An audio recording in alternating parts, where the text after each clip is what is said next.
Alan Dickson versus George Tierney. Our next match in the final group stages. Effectively a knockout because of the way the groups are set up at the moment. We can take a brief look through them now. Callum Singleton already through, played 4 unbeaten on 7 points. It's Shepherd or Jack to join him, and they play each other. Group 2 looking interesting, you can see. Dickson and Tierney is the match we're about to show you. Chris Melling already played 4 and 7 points, so very, very huge match coming up now. And the other 2 groups, groups 3 and 4, look like this. 5 players in each group. So have a look at that. McNamara, Boyle, Fitzsimmons. Lots to play for there. And then McIntosh, who we've seen. And Matthew, Patty McCarron, not yet out of it. So plenty up for grabs in the last 7 of these group matches. The next of which is poised to get underway. Alan Dickson versus the real number 1, George Tierney, live here from the Lemon Tree in Aberdeen. Players are ready. And so are we. Yeah, a really interesting matchup. Probably not the matchup we thought for the qualifying spot. Chris Melling and Liam Dunster, the big standout players in this group. And Chris Melling has shown why. Liam Dunster's had a disappointing tournament. Hasn't played anywhere near his best, and he finds himself out. Of course, Dennis Taylor, the 5th man of the group. The winner goes through. A loser is out. If it's a draw, then Alan Dickson will go through, as he is already ahead in the table.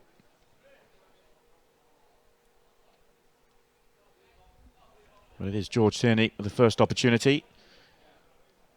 Taking reds on. Just that one red on the right-hand side is going to cause him a problem. He's going to need to develop that.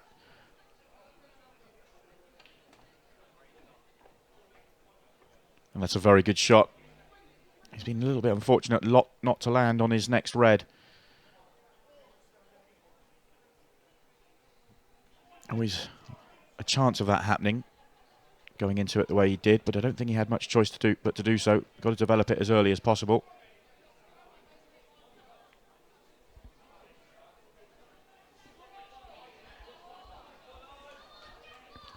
So it's going to be a cagey opener. Winner of this knocks the other one out.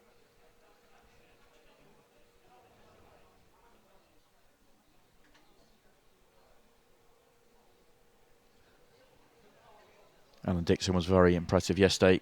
Second match on, start the tournament, beat one of the big favourites, Liam Dunster, 3 frames to 2, and then beat Dennis Taylor by 4 frames to 1. This morning, Chris Melling, that match was all about Chris Melling, showed exactly why he's regarded as a legend in this game. It was fascinating as well, Sam, when you took a break this afternoon, sharing a commentary box for one match with Chris Melling. Just felt I learnt so much about the game. Just educated me for half an hour.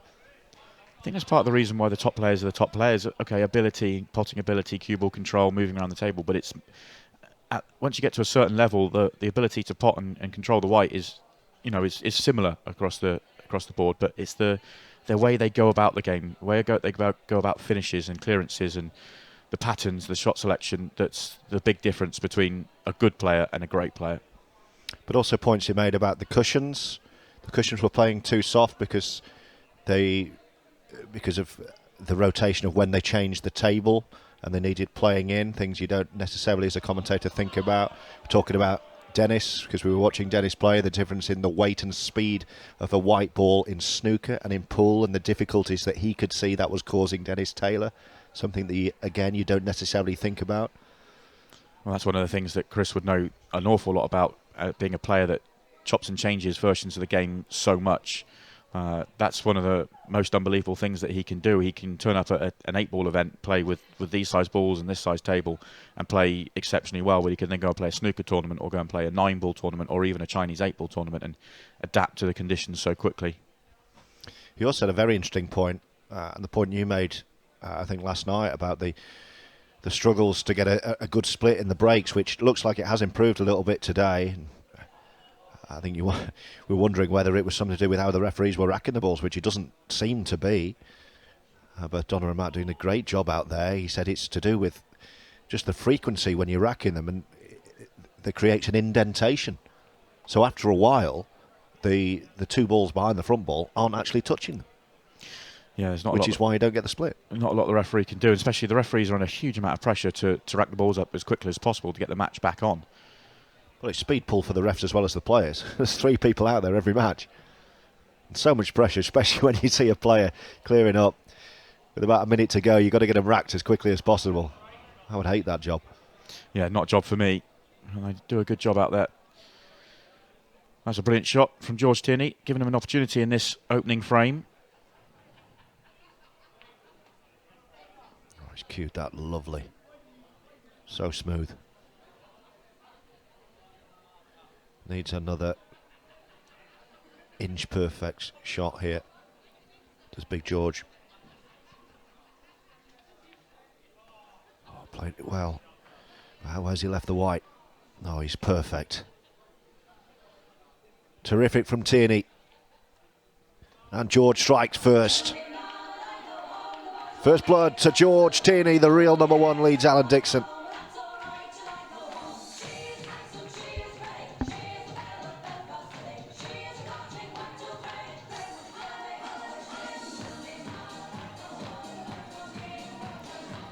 George Tierney wasn't at his best yesterday. Lost his opening match 4 frames to 1 against Chris Melling, who was exceptional in that match, it has to be said. And then it was a 2-2 draw with Liam Dunster, which is a great result, especially when you consider that George was behind in that match. Had to come up with a big pot in frame 4 with not many seconds left on the clock to get the draw. That got him going. And then this morning he played Dennis Taylor and played much better. And a very comfortable 4-0 victory.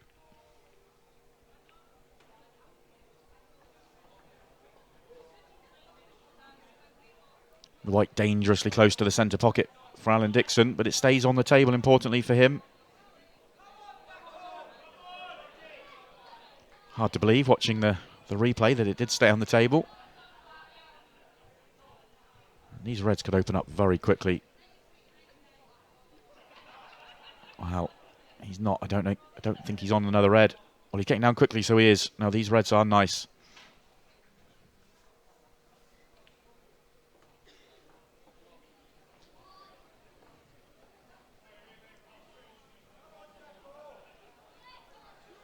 Good choice of shot to come down the table. Hasn't landed straight, which was important. One of the things the players are looking at when they're studying a table, what are my problem balls and can I sort them out early? In this situation, Alan would have looked at the table and he might go, well, there are no problem balls because all the reds are in the open, but the red that's furthest away from the rest of his work then becomes his problem ball, and he's gone straight after it. Now he's got his work from quite close range.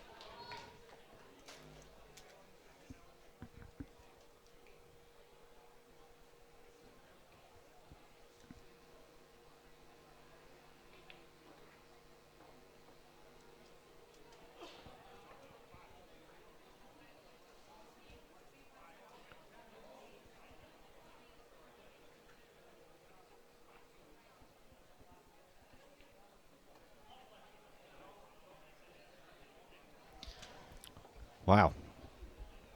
Didn't expect that. 2 shots ago, he just finished off straight the wrong way and he couldn't get good position on his last red. Chose to play it plain ball. Always going to track towards that black. And suddenly he's underdog for a frame that he should have clinched. Yeah, he'll feel after that break, his first shot opened everything up, that he should have cleared that up. The black, it didn't go to its, well, you would say natural pocket, but it's right in the middle of the table. There was 3 or 4 choices for that black. Just left a bad angle on his last ball. So a perfect opportunity for George Tierney to get a very quick 2-0 lead.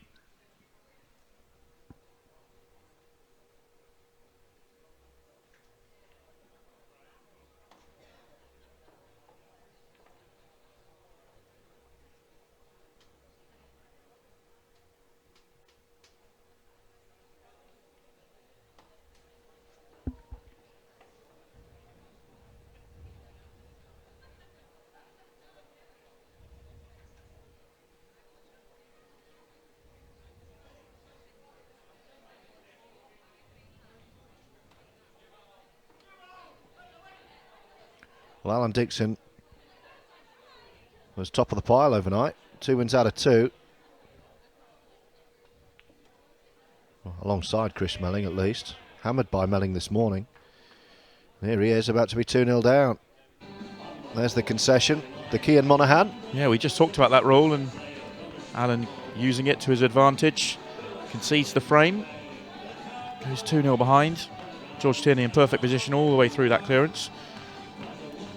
No mistakes would have been made from there. So Alan Dickson just says, let's get on with the next frame. Let's save some time. The time he needs.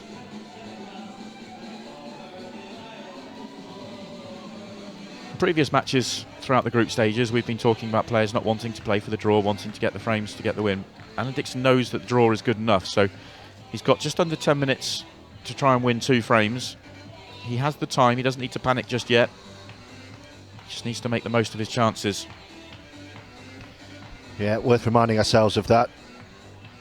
It's not necessarily winner takes all. Dickson has the draw.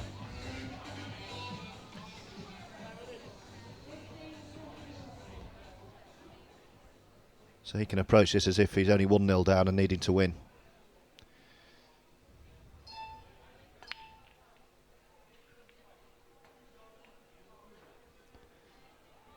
But it's going to be Tierney with a chance. Impressive break. Gone for the front ball break. Straight down the middle. Good contact, good explosion. Decent opportunity.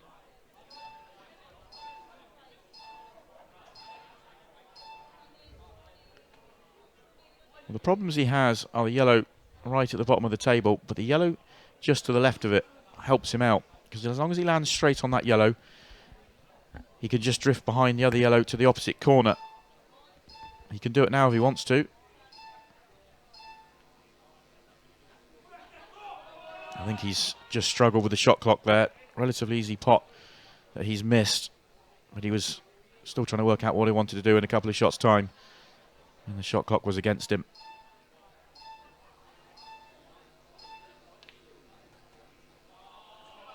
And that's a good shot from Alan Dickson. Of course, perfectly legal. Pots his ball, can pot his opponent's ball. Okay, the red hat at the bottom of the table hasn't come out nicely for him, but it's got him a foothold in this frame.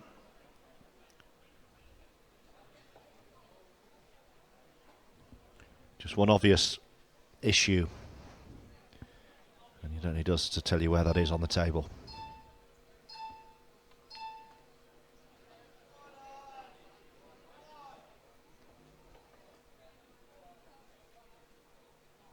Needs to leave an angle on his last red to develop the red at the bottom, and that's not a bad angle. Not sure if it's natural or it's just too straight for natural, but it's awkward.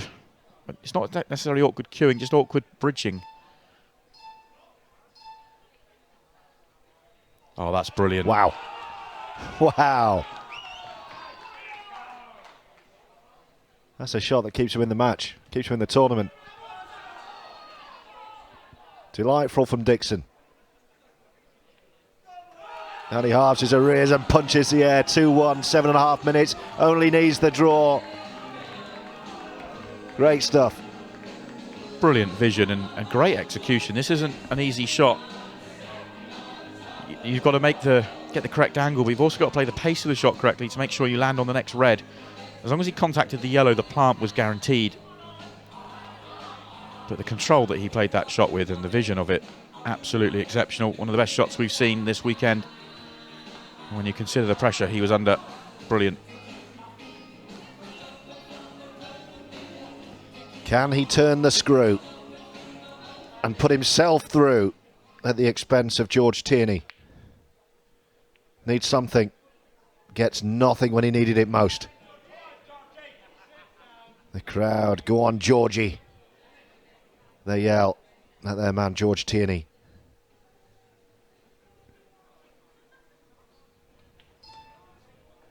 Oh, has he gone with the white? That's okay. Both balls in, legal shot. Actually means the table stays as an open table. Yeah, it's probably done him a favour actually, given where he ended up. It looks like he has the choice to now go reds if he wants to, but he's going to stick with yellows. Oh, he's missed it. But now that he's missed it, it's now an open table for Alan Dickson as well. I think reds will probably still be his choice. Yeah, he's still going to go reds here.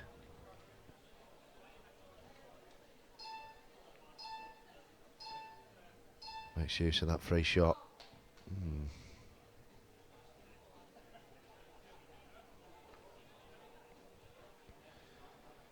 Both players are playing this as though they are the colour sets that has been assigned. But I'm pretty certain. Oh, he's not the black in. And look at that celebration from Dicko. That's a disaster for Tierney. Delight for Dickson. The one positive for George Tierney is that has happened so quick, he's got time to respond. Wow. Very unfortunate for George. Trying to make something happen, he can't really believe that could go in the middle pocket from where he was. So unlucky, George Tierney there. He needs to get that out of his head. The big fella. He can still do this, he's got time. All square, reminder, a draw for Alan Dickson sends him through and Tierney out. Tierney needs the win. This is one of the biggest breaks of his season. Huge moment in the match.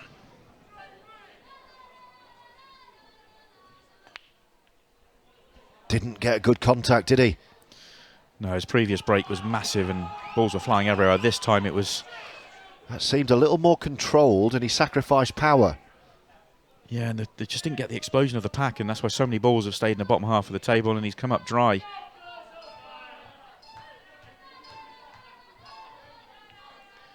Well, this is where Alan needs to start considering his options. If he chases a finish on reds, there's enough time for the counter clearance from George Tierney. We're getting close enough to the end of the match. He could consider taking a pocket, slowing the match down, making George Tierney make the running in this break. Excuse me. Get a bit excited. Great drama, this.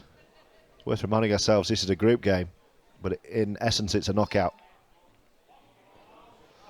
The red didn't go directly. Had to play it off the yellow. He gets that one all wrong. Yeah, did not work out as planned. Great chance. What have you got, George Tierney? Two yellows, middle of the bottom of the table. They go to the bottom right, or they will go if the yellow's out the way or as a plant. How does he get to play on those? Really difficult.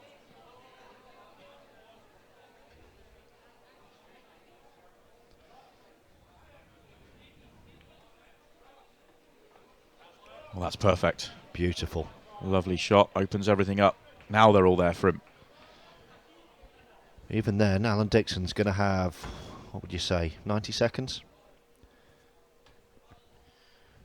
Yeah, and anything can happen, especially when you consider the golden break rule. He'll be breaking.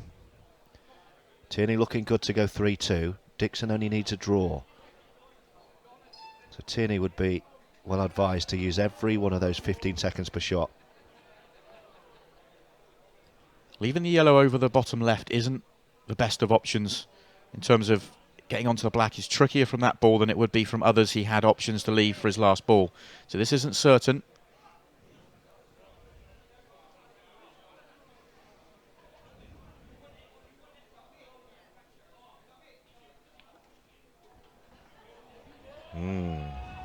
Now then.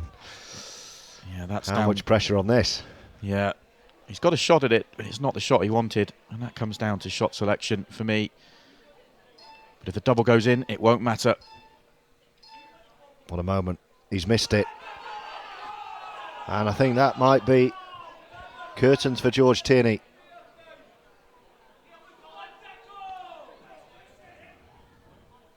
All Dickson needs to do now is shut George Tierney out. That's why he's played it like that. He knows he's got the draw. Tierney has to find a way to pot this black in 90 seconds to go through to the quarterfinals and knock out Alan Dickson. He needs a miracle. He's hit the jaw. It's not going to happen for him. Well, that gives Alan the opportunity to use a free shot. He can bump the black out if he wants to, make it easy, but he's probably thinking, let's just run the clock down. All he needs to do. Tierney's going to be so deflated having led 2-0 in this, when you only need the victory.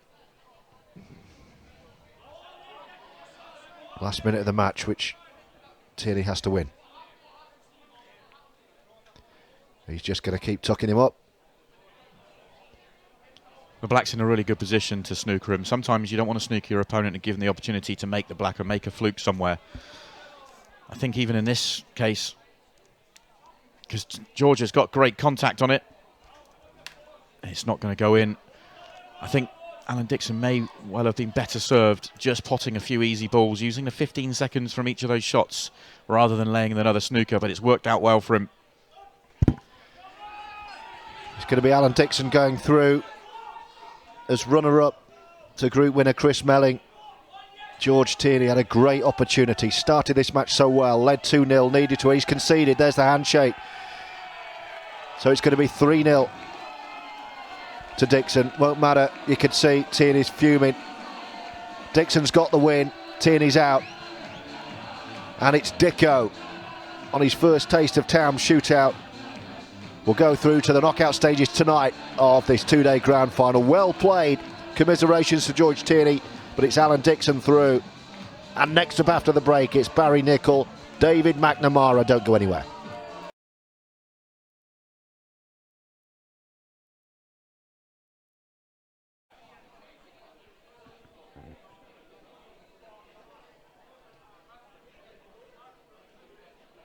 It's a tough pot. Brilliant. Brilliant stuff.